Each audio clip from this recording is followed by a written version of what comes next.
When it comes to the Colombo crime family, power isn't inherited, it's taken, often in a hail of gunfire and betrayal.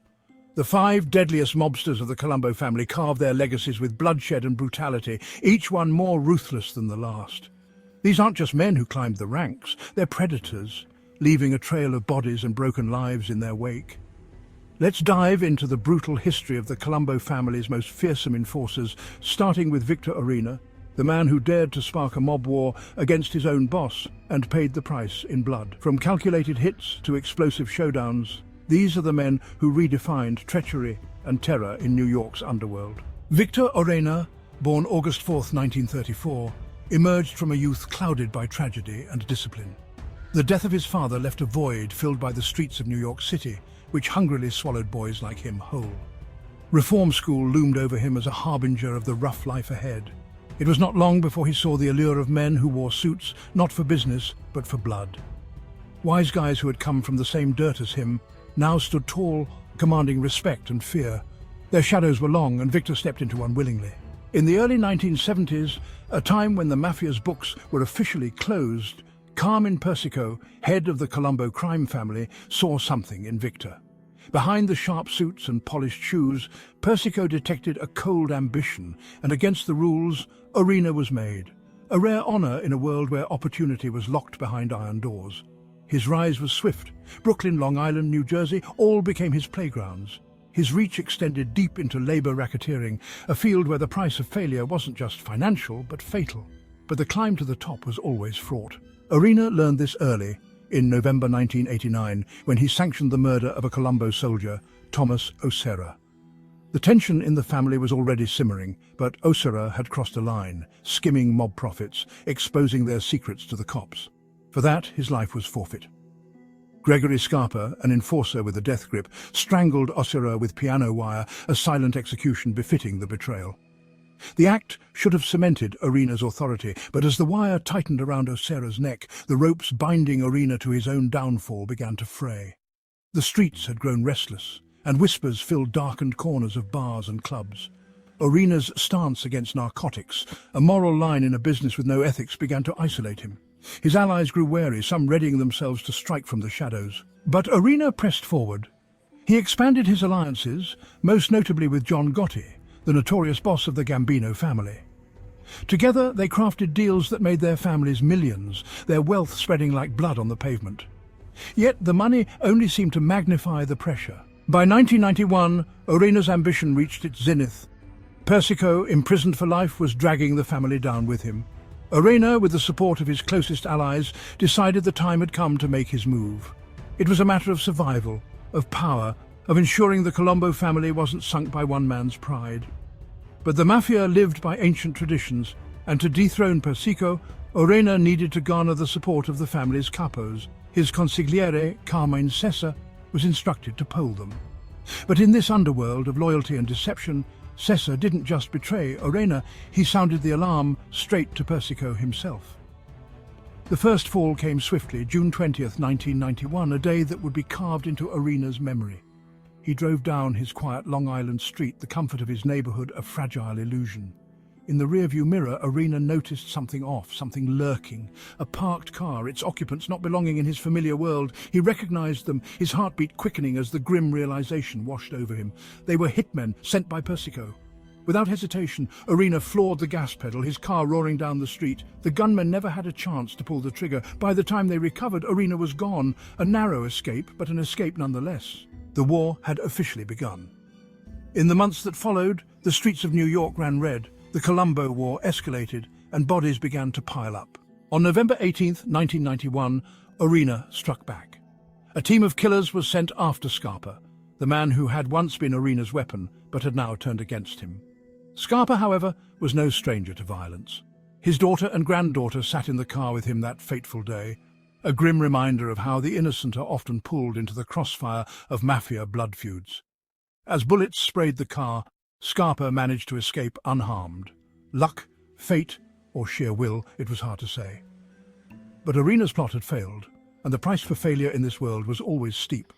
The violence escalated with a deadly rhythm. Sessa, Orena's treacherous consigliere, was next on the hit list. On November 29th, 1991, as he drove through the streets, bullets riddled his car. He survived by mere inches, the metal around him mangled and smoking, but his loyalty had already marked him for death. In retaliation, Scarpa and his men hunted down Orena's soldiers, their murders becoming headlines in the papers, grim footnotes in the bloody war that unfolded on the streets. Orena's power began to slip through his fingers like sand. On April 4th, 1992, the FBI closed in, arresting him at his girlfriend's house in Valley Stream. The fall came hard. A search revealed shotguns, ammunition, and a bulletproof vest. A mobster prepared for war, but it was too late. The evidence stacked against him was damning, and despite his claims that he'd been framed by Gregory Scarpa, claims rooted in betrayal and whispered deals with FBI handlers, nothing could save him. By the end of 1992, the Colombo War had claimed over a dozen lives, and Orena sat behind bars, sentenced to 3 life terms plus 85 years. The Mafia had long memories, but even for Orena, time had run out. His empire crumbled around him, the bloodshed he had ignited now burning away the last remnants of his legacy.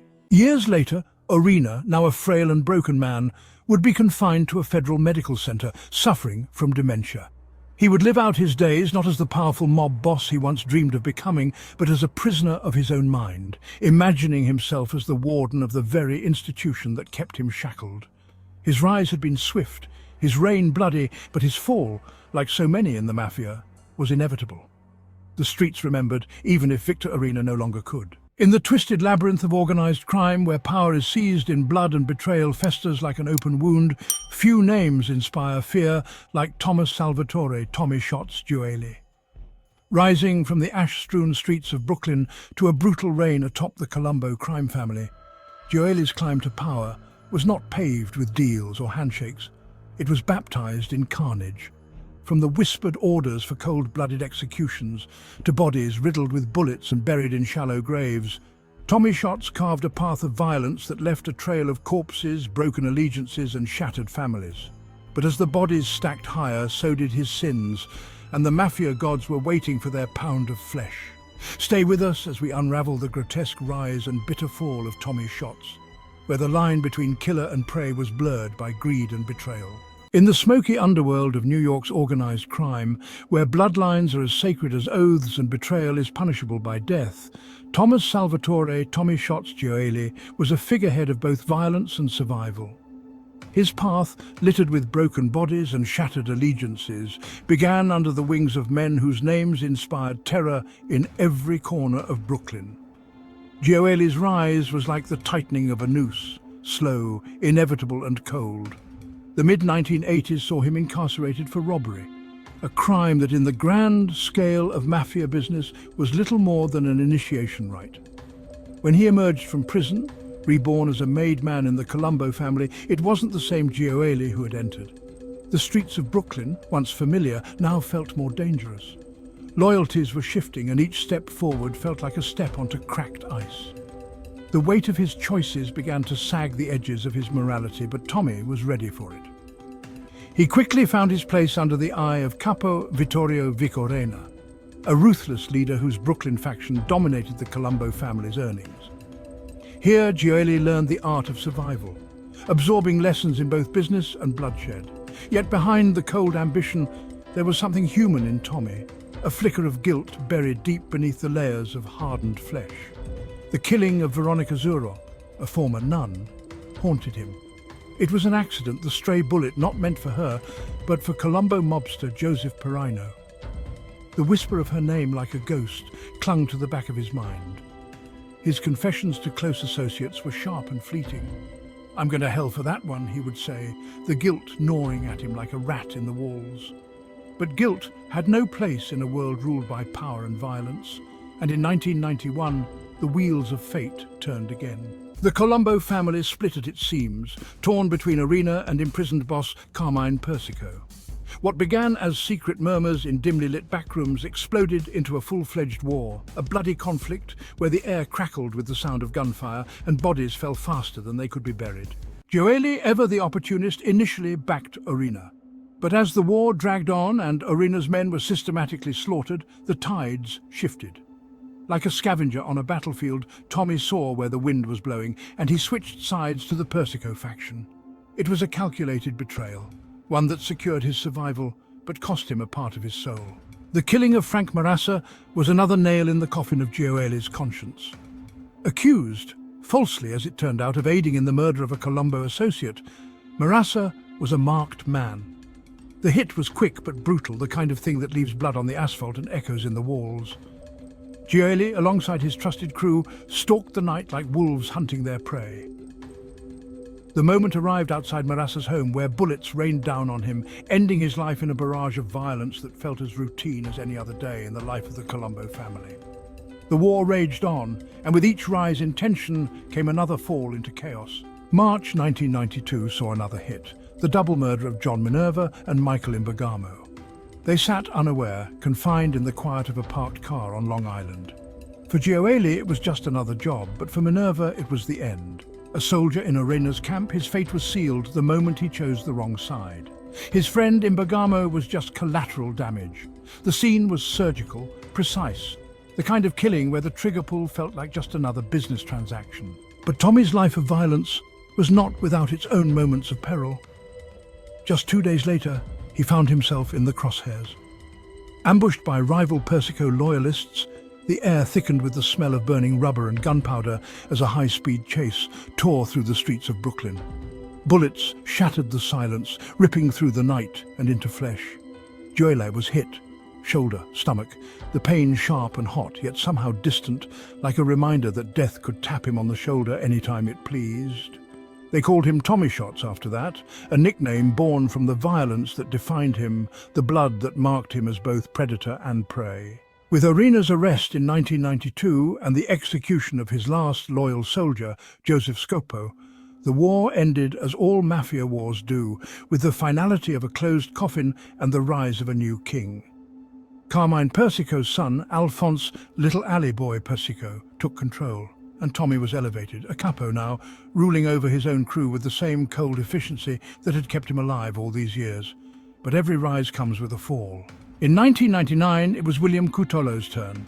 A former Orena man turned Colombo underboss, Cutolo was a threat to the Persico regime, and that could not be tolerated. The order came from Alphonse Persico himself.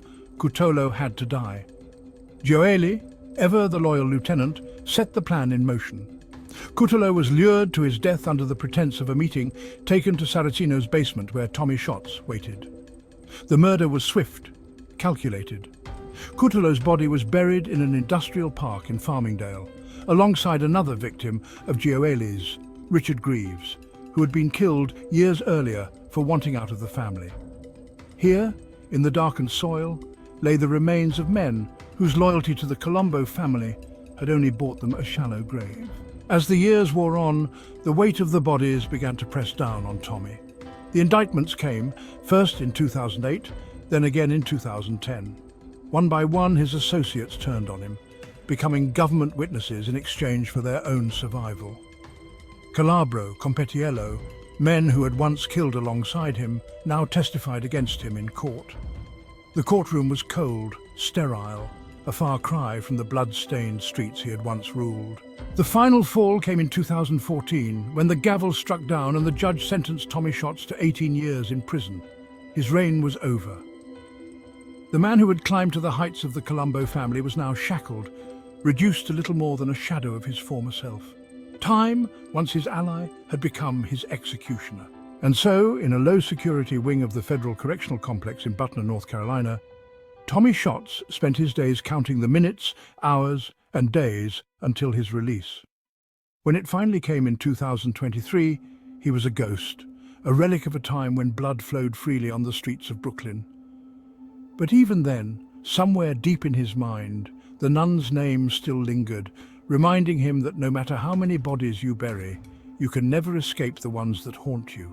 Power in the mafia isn't just dangerous, it's deadly, and Joseph Colombo Sr. was a man who thrived on the edge of that blade. Born into a legacy of blood and betrayal, Colombo clawed his way up from enforcer to boss of one of New York's most feared crime families. But his thirst for control was insatiable, and he made the fatal mistake of thinking he could outwit both the law and the underworld. His fate was sealed the moment he stepped into the public eye, his Italian-American Civil Rights League serving as a smokescreen for his mafia dealings. But revenge is patient in the mob, and when it came for Colombo, it wasn't subtle. 3 bullets turned his body into a broken shell, leaving him paralyzed, a grotesque symbol of ambition gone horribly wrong. This is the brutal story of a man who dared to dream too big and paid for it in blood. Brooklyn, New York, 1923. The stench of betrayal hung in the air long before Joseph Anthony Colombo Sr. drew his first breath. Born into a family that straddled the thin line between life and violent death, young Joe was never meant for an ordinary existence. His father, Anthony Colombo, an early member of the Colombo Crime Family, wasn't exactly a model for longevity. Found strangled in a car with his mistress in 1938, his death was more than just a family tragedy. It was a grim prophecy, foreshadowing the blood-drenched path his son would follow. Joe grew up in a world where human lives were traded as easily as baseball cards. By the time he dropped out of high school to join the U.S. Coast Guard, he had already learned the currency of power: fear. His time in the Coast Guard ended in a dishonorable discharge, not that the service had any place for someone like Colombo. Diagnosed with neurosis, he was returned to the streets of Brooklyn, where the rules of the world ran on deceit and violence, not discipline and duty. Years passed, and Colombo blended in with the city's machinery, working as a longshoreman, a meat salesman, even dabbling in real estate. Yet his legitimate fronts were only a mask for what was boiling beneath the surface. He followed in his father's footsteps, enlisting with the Profasi family, a network of predators who fed on weakness. Colombo wasn't just another soldier. He rose quickly, showing a ruthlessness that outshone his peers. His talent for violence was an art form, his betrayal of allies, a craft honed to perfection. By 1961, the quiet rumblings of rebellion grew into a full-blown storm. The First Colombo War erupted, ignited by the Gallo brothers' brazen kidnapping of 4 top Profasi men. Larry and Joe Gallo thought they had orchestrated the perfect power play, seizing hostages to bargain for a bigger cut of the family's fortune.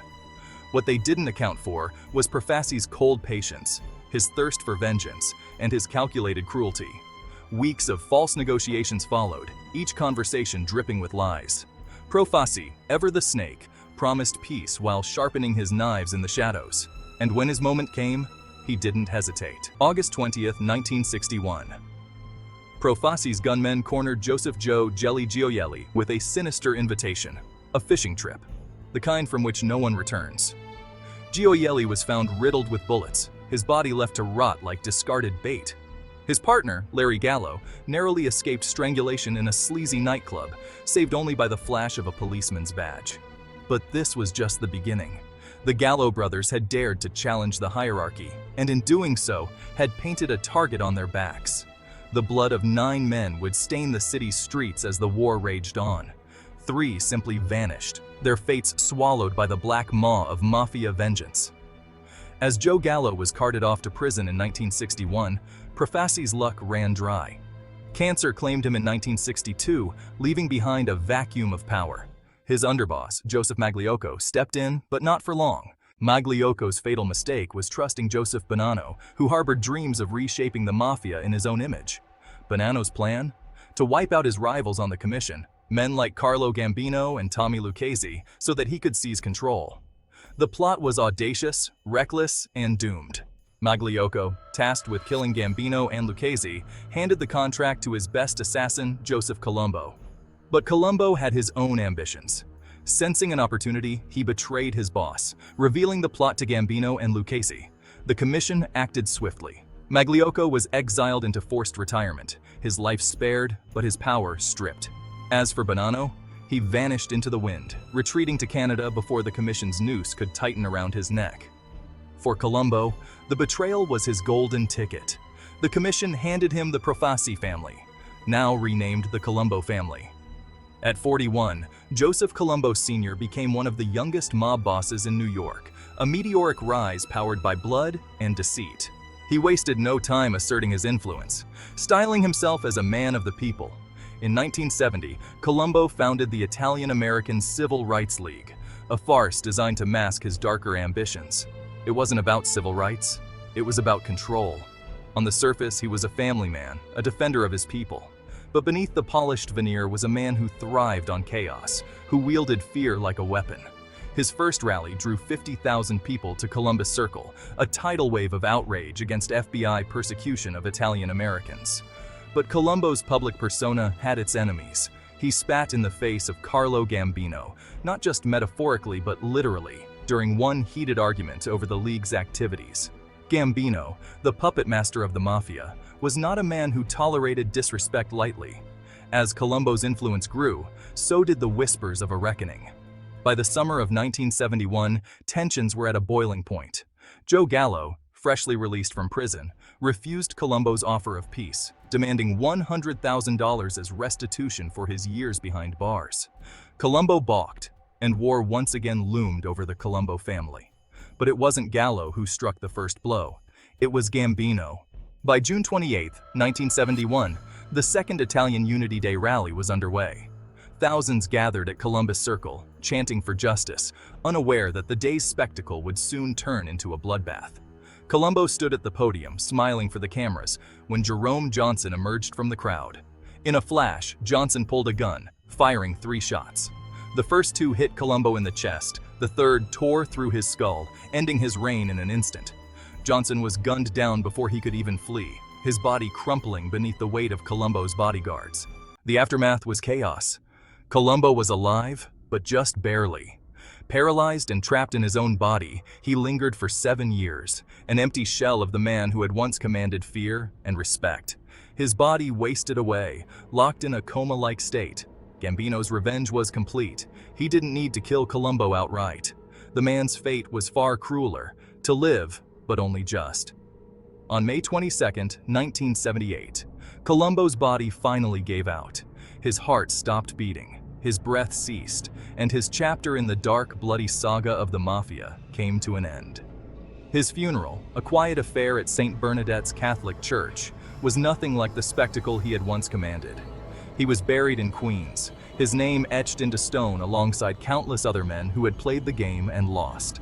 And so the story of Joseph Colombo, the man who clawed his way to power through betrayal and violence, ended not in fire and blood, but in the silence of a hospital room. Yet his legacy lingered, one more ghost in the graveyard of Mafia history, forever haunting the shadows of New York City. In the savage underworld of the Mafia, loyalty is a weapon and power is measured by the bodies left behind. Vincenzo Alloy knew this truth all too well.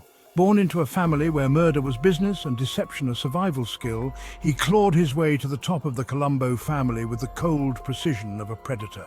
Hits were ordered with a whisper, fortunes stolen under the guise of respect, and enemies silenced with brutal efficiency.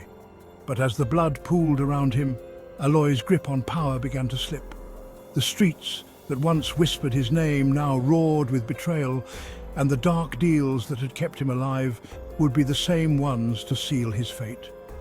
From orchestrating gruesome executions to surviving the carnage of the Third Colombo War, Vincenzo Alloy's story is a descent into the darkest depths of organized crime.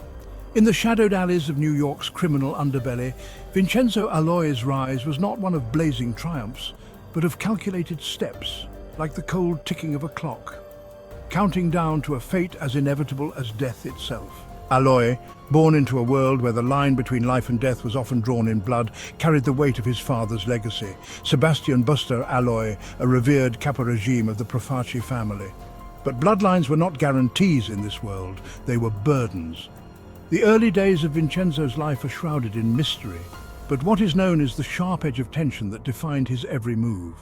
He was, after all, the godson of Carlo Gambino, a name that made men tremble. As a young man, Vincenzo's initiation into the family was almost ceremonial, a baptism into sin. But as the years passed, what began as mere association would evolve into something darker, something deeper. By the time he reached his prime, he wasn't just a figure in the crowd. He was orchestrating moves, pulling strings, ensuring that when the bodies fell, they fell on his enemies, not him. Yet no amount of careful planning could shield him from the volatile nature of the Mafia world. His first ascent came in 1971. Joseph Colombo, the titular head of the family, was gunned down at an Italian-American Anti-Defamation League rally, leaving him a breathing corpse. The shot that put him in a vegetative state also sent shockwaves through the family. Power was now up for grabs, and Vincenzo's shrewdness placed him at the center of the chessboard. Carmine Persico, a master puppeteer, had no interest in exposing himself to the dangers of overt leadership. He needed a front. Vincenzo, with his cold efficiency and lack of ambition to be anything more than a puppet, became the perfect choice. At this time his hands became bloodier, not from street-level violence but from the poison of deceit. He granted his men permission to execute Gioeli, a volatile enemy of the Colombo family. On a quiet April evening in 1972, the doors to Umberto's clam house swung open, and Gallo walked into the jaws of death. The shots that rang out weren't just an execution. They were a message, echoing through the streets of Manhattan and beyond. Gallo collapsed, his life draining onto the checkered floors of the restaurant.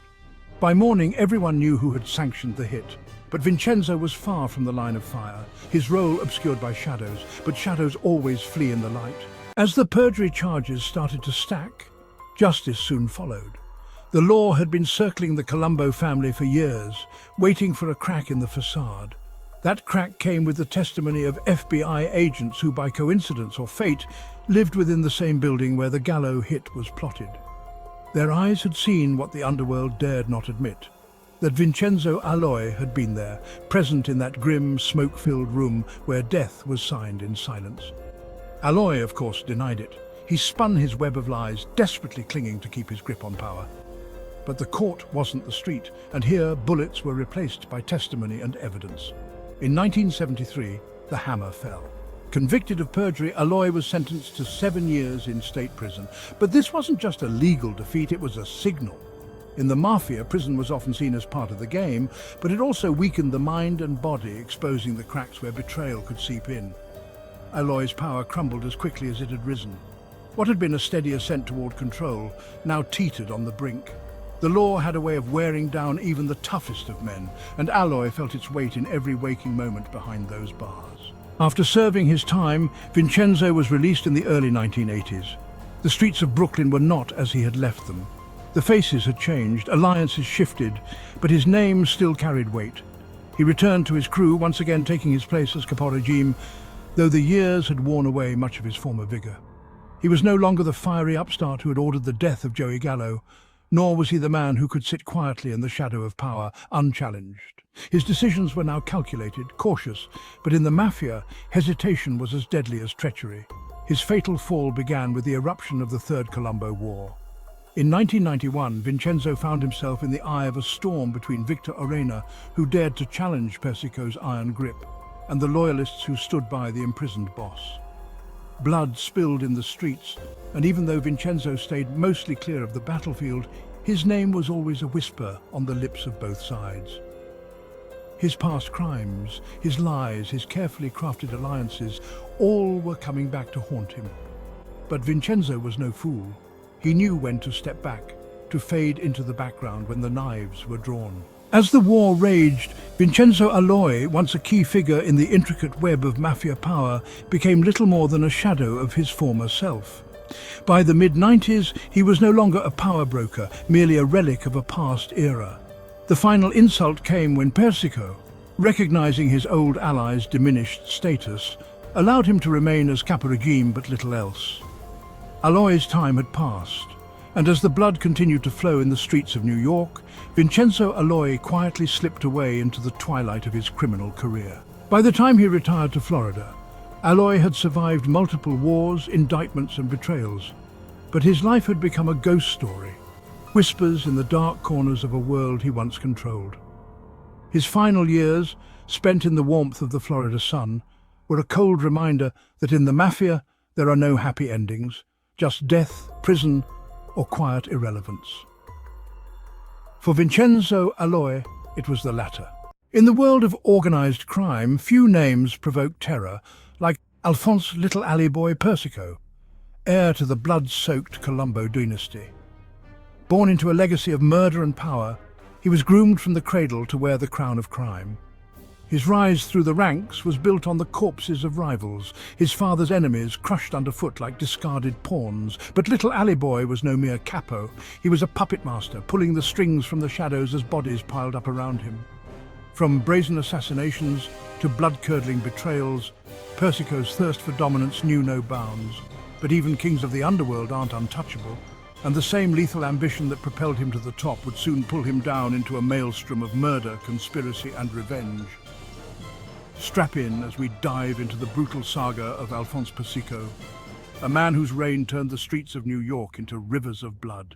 Born into a family where power was woven into the fabric of his very name, Alphonse T. Persico, better known as Little Alley Boy, was never going to live a life of simplicity. The son of the notorious Colombo crime boss, Carmine Persico, Alphonse's future was sealed the moment he took his first breath in the seething underworld of New York City. He grew up amidst the whispers of violence, the shadowy deals of the mafia's underbelly, and the cold stares of men whose morality had long been corrupted by blood-soaked wealth. Despite the expectations of the streets, Alphonse seemed to be headed for a different future. His early years were marked by academic promise. St. John's University beckoned with the allure of a legal career that could have distanced him from the life of crime etched into his DNA. But even as he sat in lecture halls, dressed in crisp suits and leafing through law books, something darker gnawed at him. The tantalizing taste of power, of control, lingered on his mind, pulling him back into the fold of the Persico clan. Soon St. John's was a distant memory. Little Alley Boy returned to the world that beckoned him like a siren's call. By his 20s, Alphonse had traded classrooms for crime scenes, swiftly ascending through the ranks of his father's criminal empire. He wasn't just his father's son anymore, he was a capo, a commander of men who followed his orders with unquestioning loyalty. He was as comfortable arranging hits as he was running the labor racketeering numbers that pumped millions into the Colombo family coffers. The underworld had swallowed him whole, and in return it made him a king. But in a kingdom built on blood, there are no peaceful reigns. When his father, Carmine, was sentenced to what amounted to life in prison in the late 1980s, Little Alley Boy should have seamlessly slipped into the throne his father had left behind. Instead, chaos erupted. Carmine had appointed Victor Orena as acting boss, while Alphonse served his time in federal prison. But Orena's ambition knew no bounds. By 1991, Orena had grown tired of waiting, tired of playing second fiddle to a Persico who wasn't even free to rule. A quiet revolt began to simmer. Orena's mutiny was not a declaration of war, it was a whisper in the dark. He approached the Colombo family's capos, testing their loyalty, pushing them towards a coup that would dethrone the Persicos once and for all. But the whisper was heard. Carmine, ever the tactician even from a prison cell, ordered Orena's immediate execution. On a quiet June morning, gunmen arrived at Orena's suburban home, ready to finish the rebellion with a hail of bullets. Orena survived. The failed hit triggered a full-blown civil war, shattering the fragile peace of the Colombo family. New York's streets became rivers of blood as factions fought for dominance, soldiers loyal to the Persicos clashing with those who sought Orena's rise. From behind bars, Alphonse directed the carnage, calculating each move like a chess master, using men's lives as pawns. But victory came at a cost.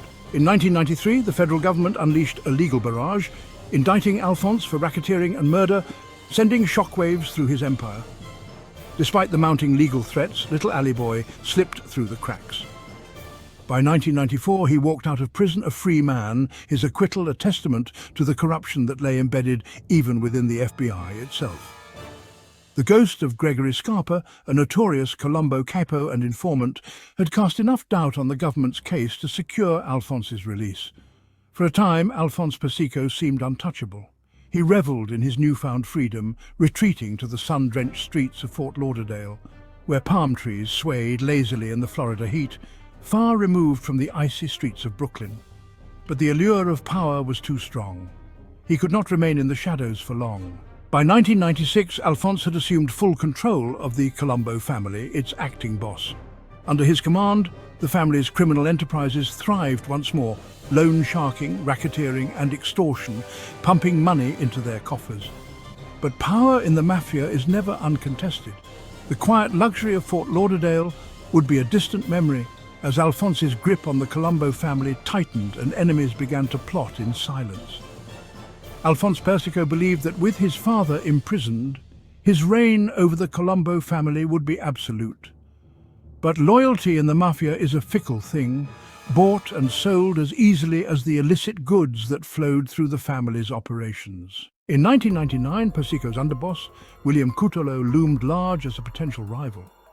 Cutolo had supported Orena in the rebellion of 1991, and Alphonse could never fully trust him.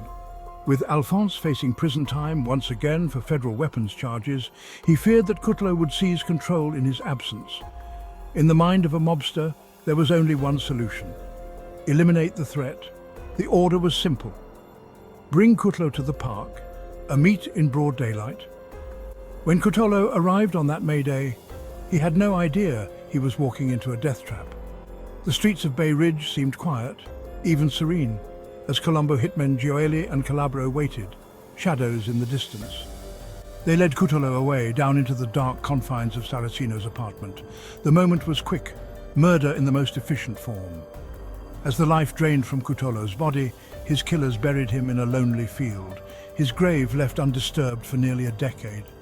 The fall had begun. But as with all things in the underworld, bodies never stay buried forever. Though Alphonse had managed to dodge yet another bullet, the FBI's relentless pursuit was not so easily evaded. By 2004, federal investigators began to unearth the skeletons hidden beneath the soil, and with them, the fate of Alphonse Persico. When Cutolo's body was discovered in 2008, the truth spilled out like blood from a fresh wound. The trial was inevitable. In 2009, the once powerful boss was reduced to a shackled figure standing before a federal judge, his empire crumbling as the courtroom echoed with the damning evidence of his life of crime. Life without parole. That was his final sentence, the ultimate fall from the heights of mafia power to the cold reality of a prison cell.